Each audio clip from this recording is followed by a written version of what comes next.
Stop playing entrepreneur, Dad announced at Thanksgiving. It's embarrassing. I nodded. My brother laughed. I said nothing. The next morning, Fortune magazine SEO of the Year cover appeared. My face. My $127 million cybersecurity company. Dad opened it at breakfast. The color drained from his face.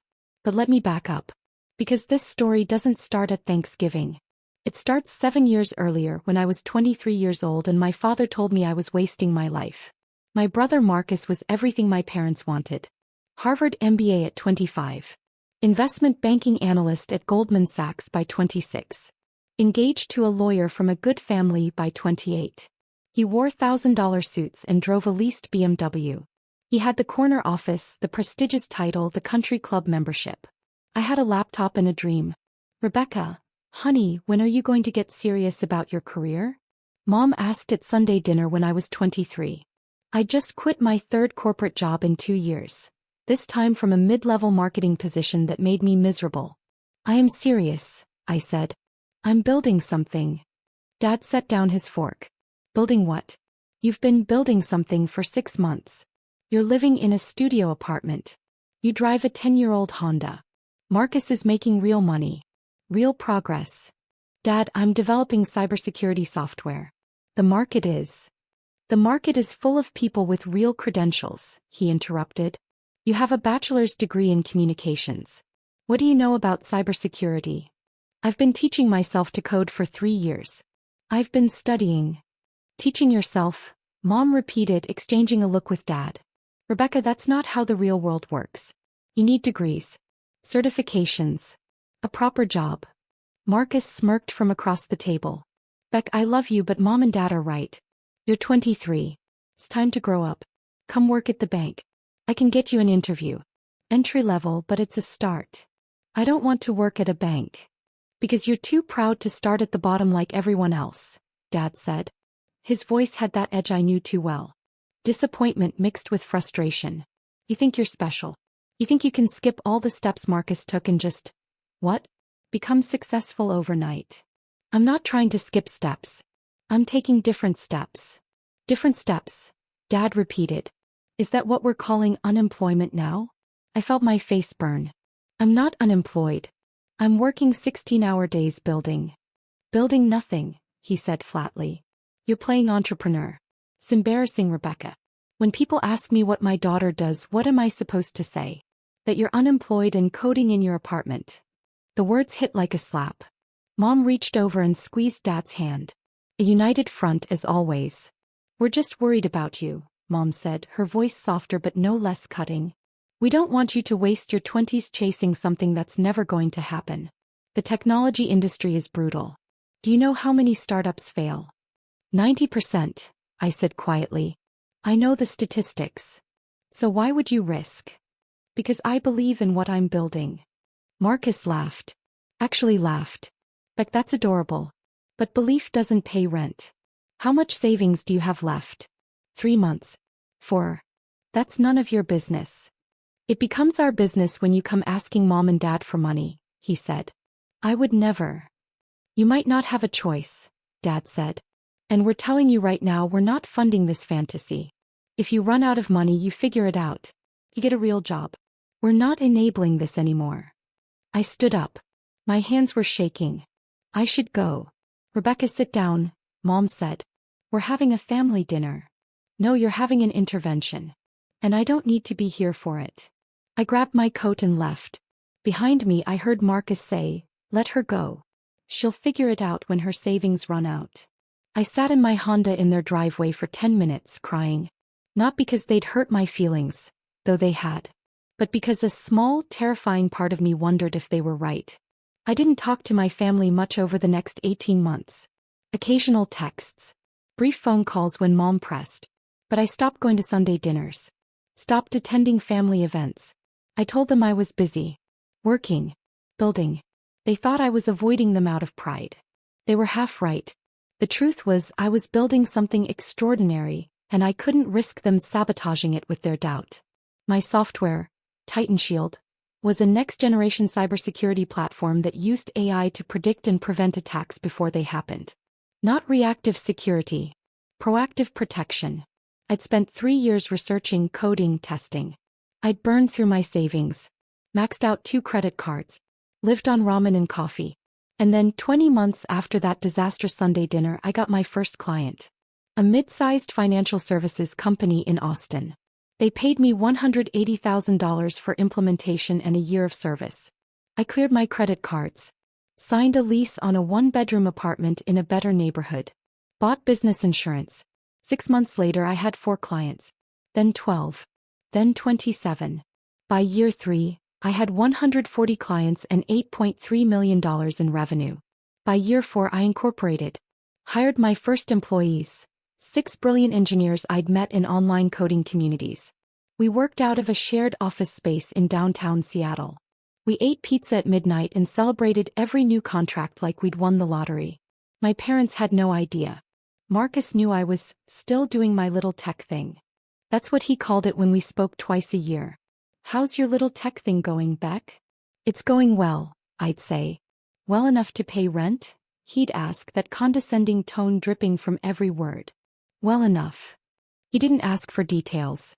Neither did Mom or Dad. They decided years ago that my business was a failure and nothing I said would change their minds. So I stopped trying to convince them. I just kept building. By year 5, Titan Shield had 220 clients, $47 million in annual revenue, and 120 employees. We'd moved into our own office building, a renovated warehouse in Seattle's tech corridor with exposed brick, standing desks, and a kitchen that would make most restaurants jealous. I hired a CFO, a chief technology officer, a VP of sales. I brought on a PR firm to start building our brand presence. I invested in research and development, pouring money into innovation that would keep us 5 years ahead of competitors. And I kept my mouth shut about all of it. My family still thought I was struggling. Still thought I was playing entrepreneur, in some sad, delusional way. And I let them think it. Because by then I'd realized something important. Their doubt had been fuel. Every dismissive comment, every condescending question, every time they compared me to Marcus, it had pushed me to work harder, think smarter, build better. I wasn't hiding my success out of spite. I was protecting it. My chosen family knew everything. My employees knew they were building something revolutionary. My business partners, the venture capital firm that had invested $12 million in year 4, knew we were on track to be worth $500 million within 3 years. The tech journalists who'd started covering us knew Titan Shield was changing the cybersecurity industry. But my parents, they knew nothing. "How's work, honey?" Mom would ask during our quarterly phone calls. "Busy," I'd say. "Lots of projects." "Are you making enough to live on?" "I'm doing fine, Mom. Because if you need help, we can." "I don't need help." Silence. Then, "You don't have to be so proud, Rebecca. There's no shame in asking for support." I'd bite my tongue and change the subject.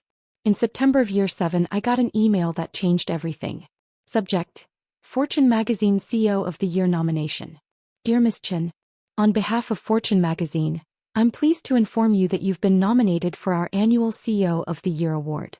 Your company, Titan Shield, has been recognized for exceptional growth, innovation, and industry impact. We'd like to schedule an interview and photo shoot for our December issue. The awards ceremony will be held in New York City on November 15th. I read the email 3 times. Then I called my CFO David Martinez.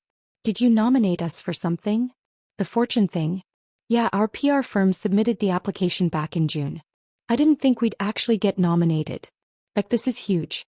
Do you know how many CEOs apply for this?" "How many?" "Over 3,000. And they pick 25 finalists. We're in the top 25 tech companies in the country." I sat down. My hands were shaking. "When's the ceremony?" "November 15th. 3 weeks before Thanksgiving." Of course it was. The Fortune journalist was a woman named Patricia Hammond, mid-40s, with sharp eyes and a recording device she set on my desk like a weapon. "Let's start with the basics," she said. "Titan Shield was founded 7 years ago. You were 23. No technical degree. No business background. What made you think you could compete in one of the most competitive industries in the world?" "I didn't think I could compete," I said honestly. "I knew I could win." She smiled. "That's a bold statement." It's an honest one. I spent 3 years preparing before I signed my first client. I learned to code, studied the market, identified the gaps nobody else was filling. By the time I launched, I wasn't competing. I was innovating. Your revenue growth is extraordinary. $8 million in year 3. $47 million in year 5. $127 million projected for this year. How did you scale so quickly? 2 things. I hired people smarter than me and I never stopped improving the product. Every dollar we made went back into development or talent. I didn't pay myself a real salary until year 4. What did you live on? Ramen. Coffee. Stubbornness. She laughed. Your family must be proud. I paused. They don't know.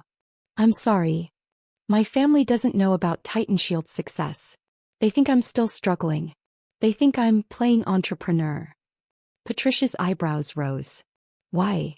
Because 7 years ago they told me I was wasting my life. They told me to get a real job. They compared me to my brother who works in investment banking and who they consider the successful one. And I decided I didn't need their validation to build something extraordinary. But surely they know you're doing well now? They know I'm still doing my tech thing. They don't ask for details. I don't volunteer them. Patricia leaned forward. Chin, do you realize your story is going to be the cover feature? My stomach dropped. The cover. December issue. The Secret CO. How she built a $127 million empire while her family thought she was failing. It hits newsstands on November 29th. 4 days after Thanksgiving. The invitation came via group text in early November. Mom, Thanksgiving at our house this year. 4 p.m. Please confirm attendance. Marcus, Emily and I will be there. Can we bring anything? Mom, just yourselves. Mom, Rebecca? I stared at my phone. I hadn't been to a family Thanksgiving in 4 years. Me, I'll be there. Mom, wonderful. It will be so nice to have everyone together. Marcus, Beck, you bringing anyone? Me, just me. Marcus, still single? You've got to make time for dating, Beck. All work and no play. I didn't respond. David walked into my office. You okay? You look like you've seen a ghost. I'm going to Thanksgiving at my parents' house. The parents who don't know you're on the cover of Fortune magazine? Those would be the ones. Beck, the issue hits newsstands the Friday after Thanksgiving. You're going to be there on Thursday. They're going to see it the next morning. I know. Are you going to tell them before? I thought about it. About 7 years of dismissive comments and condescending questions. About being compared to Marcus at every family gathering. About my father's voice saying, "It's embarrassing, Rebecca." No, I said. I'm not going to tell them. You're just going to let them find out when the magazine drops? That's exactly what I'm going to do. I arrived at my parents' house at 3:55 p.m. The same suburban colonial where I'd grown up.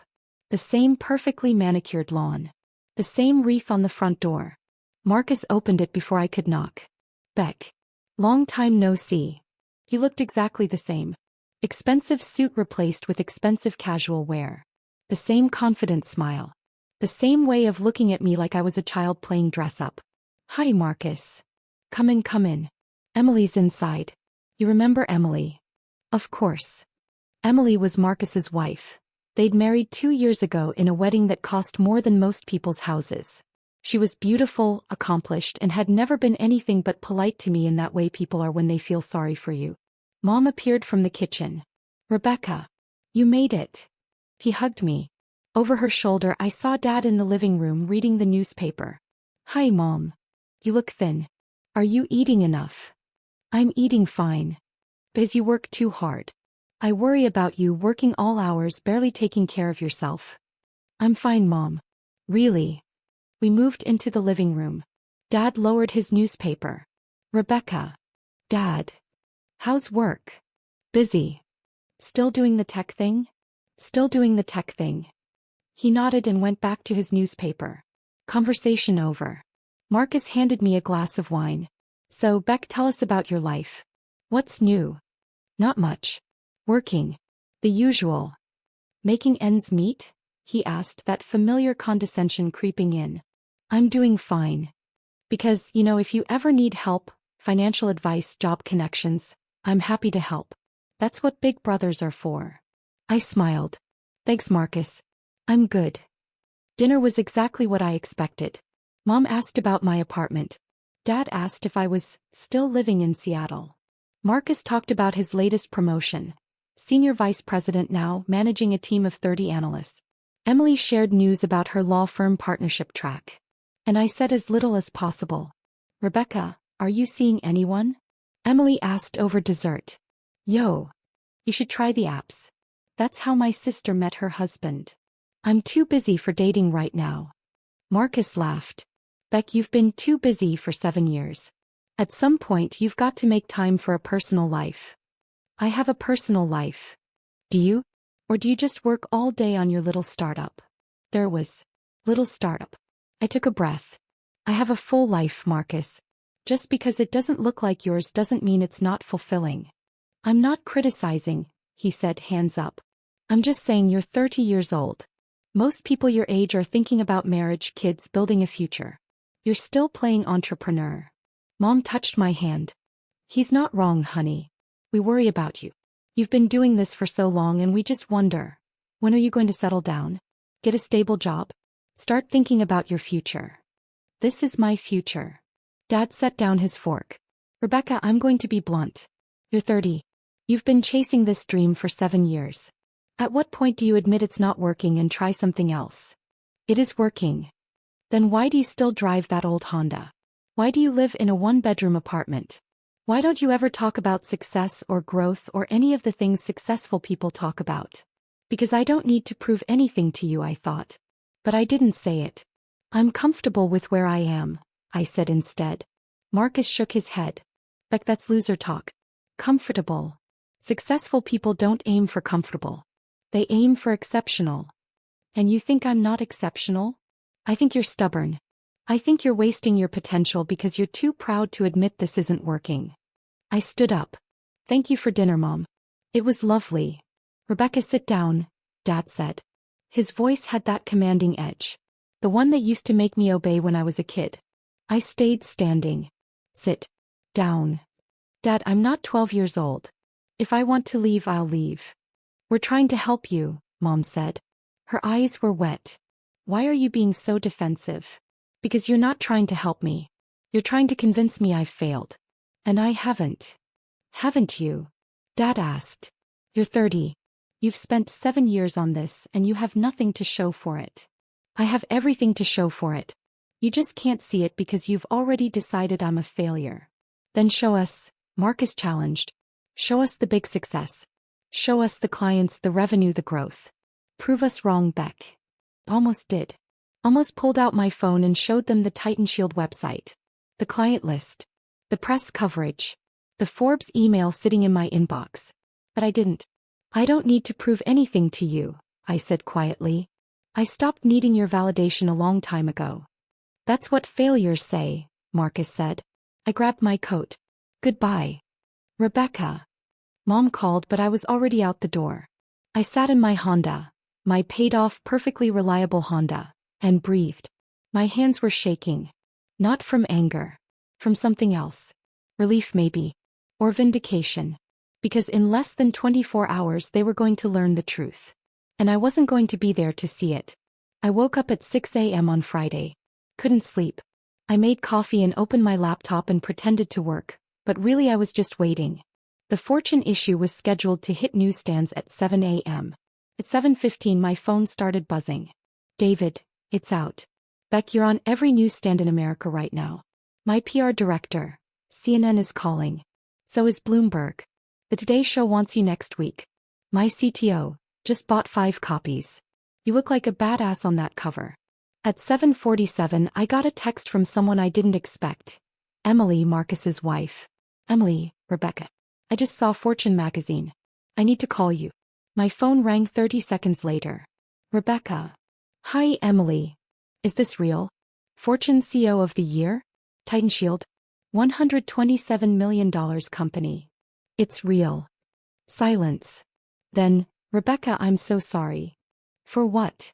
For everything. For how we treated you last night. For how Marcus talked to you. We had no idea. None of us had any idea. I know.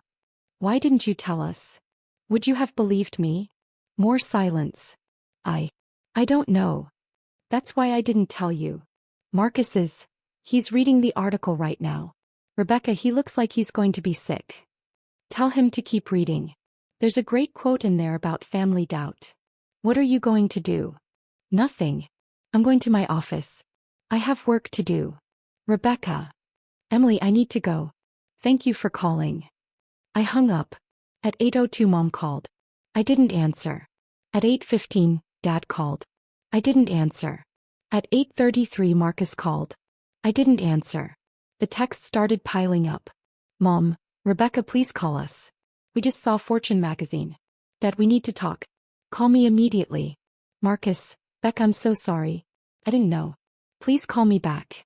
Marcus, Beck, seriously. I'm an idiot. I'm so sorry. Marcus, I told Emily I'm taking you to dinner to apologize. Name the place. I silenced my phone and went to work.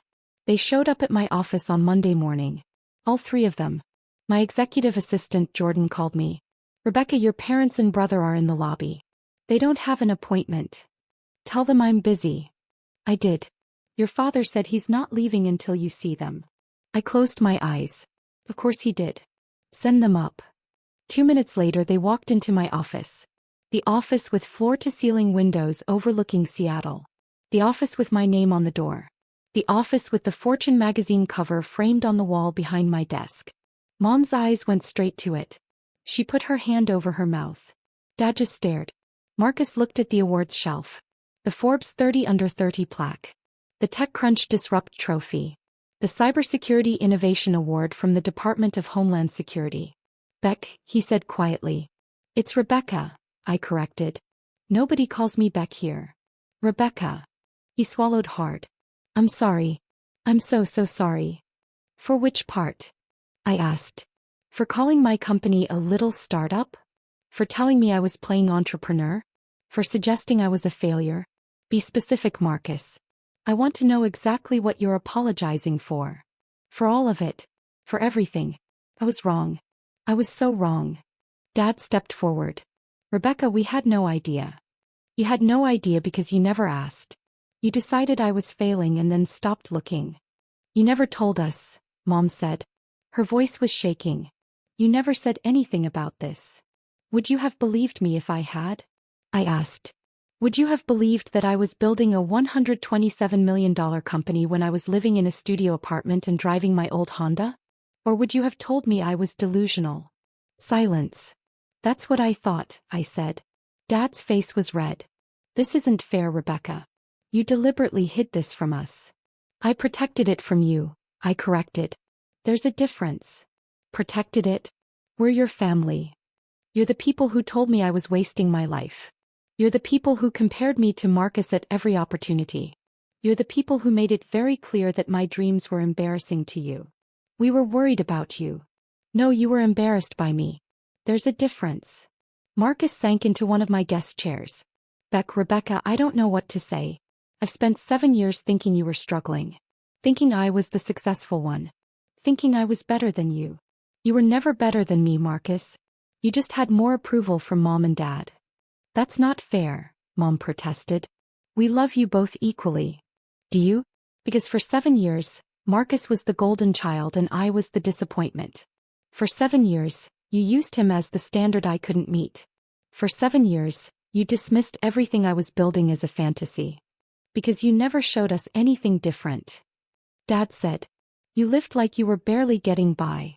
I lived like someone who reinvested every dollar into her company instead of spending it on luxury cars and expensive apartments to impress people who didn't believe in her anyway. The words hung in the air like smoke. Mom was crying now. Rebecca, please. We made mistakes. We were wrong. But we're here now. We want to support you. I don't need your support anymore. I have 287 employees who believe in me. I have investors who trusted me with their money. I have clients who bet their security on my technology. I have friends who celebrated every milestone with me. I built this without you. And I don't need you now that it's done. That's cruel, Dad said. Is it? Or is it honest? Marcus stood up. What can we do? How can we fix this? I looked at him. My brother. The golden child. The one who'd always had everything I wanted. Our parents' pride, their approval, their belief. You can't, I said quietly. You can't fix 7 years of dismissiveness with one apology. You can't undo the damage by showing up now that I'm on the cover of Fortune magazine.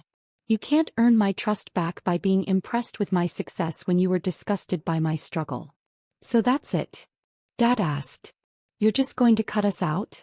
I'm going to do what I've been doing for 7 years. I'm going to focus on my work, my team, and the people who actually believed in me. You three are welcome to be happy for me from a distance. But you don't get to be part of this. You don't get to claim credit. You don't get to tell people your daughter is the CEO of Titan Shield. You don't get to bask in reflected glory when you tried to extinguish the light in the first place. Mom sobbed. Rebecca, please don't do this. I'm not doing anything, Mom. I'm just declining to let you do something. There's a difference. My phone buzzed. Jordan, your 10 a.m. is here. I have a meeting, I said. You need to leave. Rebecca. Goodbye. They left. All three of them. Defeated. Devastated. Finally understanding what it felt like to be dismissed. I sat down at my desk and breathed. Then I smiled. The story exploded. By Tuesday, Titan Shield's website traffic had increased 4,000%. We had 1,200 new client inquiries. 3 acquisition offers. 17 interview requests from major media outlets. I did 6 of them. Every single interview asked about my family. About the secret I'd kept. About the relationship between doubt and determination. Your parents didn't know about your success, the CNN anchor said. How did that feel? Freeing, I said honestly. I didn't build Titan Shield to prove them wrong. I built it to prove myself right. Their doubt was just background noise. But surely you wanted their approval? When I was 23. Yes. When I was 30 and had built a $127 million company. Well, by then I'd learned something important. You don't need approval from people who don't believe in you. You need support from people who do. The interview went viral. 3.2 million views in 48 hours. My phone kept buzzing with family texts. Aunt Karen. Rebecca, I always knew you were special. Uncle Tom, so proud of you. Let's catch up. Cousin Michelle. My CO cousin. Can I tell people we're related? I didn't respond to any of them. The only family text I answered was from Emily. Marcus is devastated. He really is sorry. Is there any chance you'll talk to him? Me maybe someday. Not today. 2 weeks after the Fortune article, I got a call from Dad. Rebecca, I need to tell you something. What? I've been getting calls. From colleagues. Friends. People at the club. Everyone's asking why I never mentioned my incredibly successful daughter. Why I never said you were CEO of a major tech company. What do you tell them? Silence. Then, I tell them I'm a fool. Dad. No, Rebecca. Let me finish. I was wrong. About everything. I dismissed you because you didn't follow the path I understood. You didn't get an MBA. You didn't climb a corporate ladder. You built something new and I couldn't see it because I was too busy comparing you to what I thought success should look like. Why are you telling me this? Because I need you to know. I'm sorry. I'm truly deeply sorry.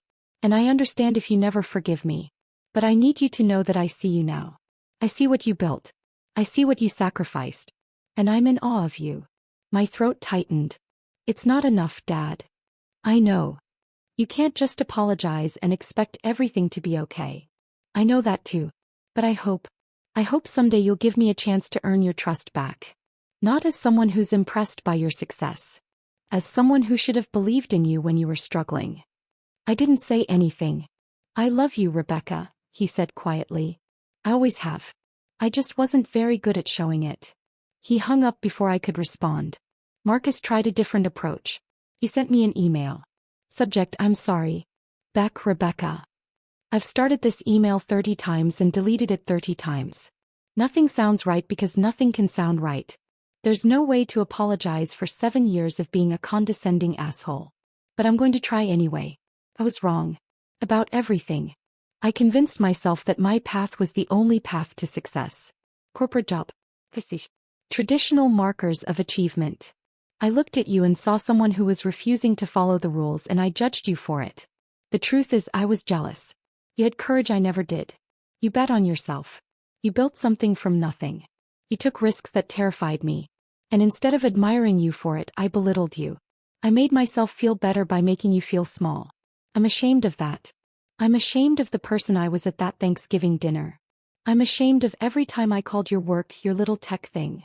I'm ashamed that it took a Fortune magazine cover for me to realize that you were always the exceptional one. I don't expect forgiveness. I don't deserve it. But I want you to know that I'm working on being better. Emily's been helping me understand where I went wrong. And I'm hoping that someday when you're ready we can talk. Really talk. Not as the golden child and the disappointment. But as equals. Because you're not just my equal, Rebecca. You're my superior. In every way that matters. I love you. I'm sorry. And I'm proud of you. Marcus. I read it 3 times. Then I closed my laptop and went back to work. The award ceremony for Fortune CEO of the Year was held in February at a Manhattan hotel ballroom with crystal chandeliers and a guest list that read like a who's who of American business. I wore a black dress that cost more than my first month's rent 7 years ago. My team was there. David, my CTO, my VP of sales. 20 of us celebrating together. My parents and Marcus were not invited. But they showed up anyway. I saw them as I was walking into the ballroom. Standing by the entrance. Nervous. Out of place in their formal wear, clutching programs like lifelines. Mom saw me first. Rebecca. I stopped. We weren't sure you'd want us here, she said. But we had to come. We had to see you accept this award. How did you even get tickets? This is invitation only. Marcus looked embarrassed. I know someone on the Fortune board. I pulled some strings. If you want us to leave. I don't want you to leave, I said quietly. But I don't want you to be here as my family. Not yet. You haven't earned that. Dad flinched. Rebecca. You can stay. You can watch. But you're not sitting with me. You're not taking photos with me. You're not telling people you're my family. You're spectators. Nothing more. Mom's eyes filled with tears. We understand. Do you? Do you really understand what you cost me? Not money. Not success. But 7 years of having to build alone. 7 years of not having family support. 7 years of wondering if I was delusional because the people who were supposed to believe in me didn't. We're sorry, Marcus whispered. I know. And maybe someday that will be enough. But not tonight. Tonight is for the people who believed in me when I had nothing. Tonight is for my team. Tonight is for the investors who took a risk. Tonight is for me. I walked past them. David caught up to me inside. Was that them? Yeah. You okay? I'm perfect. And I was.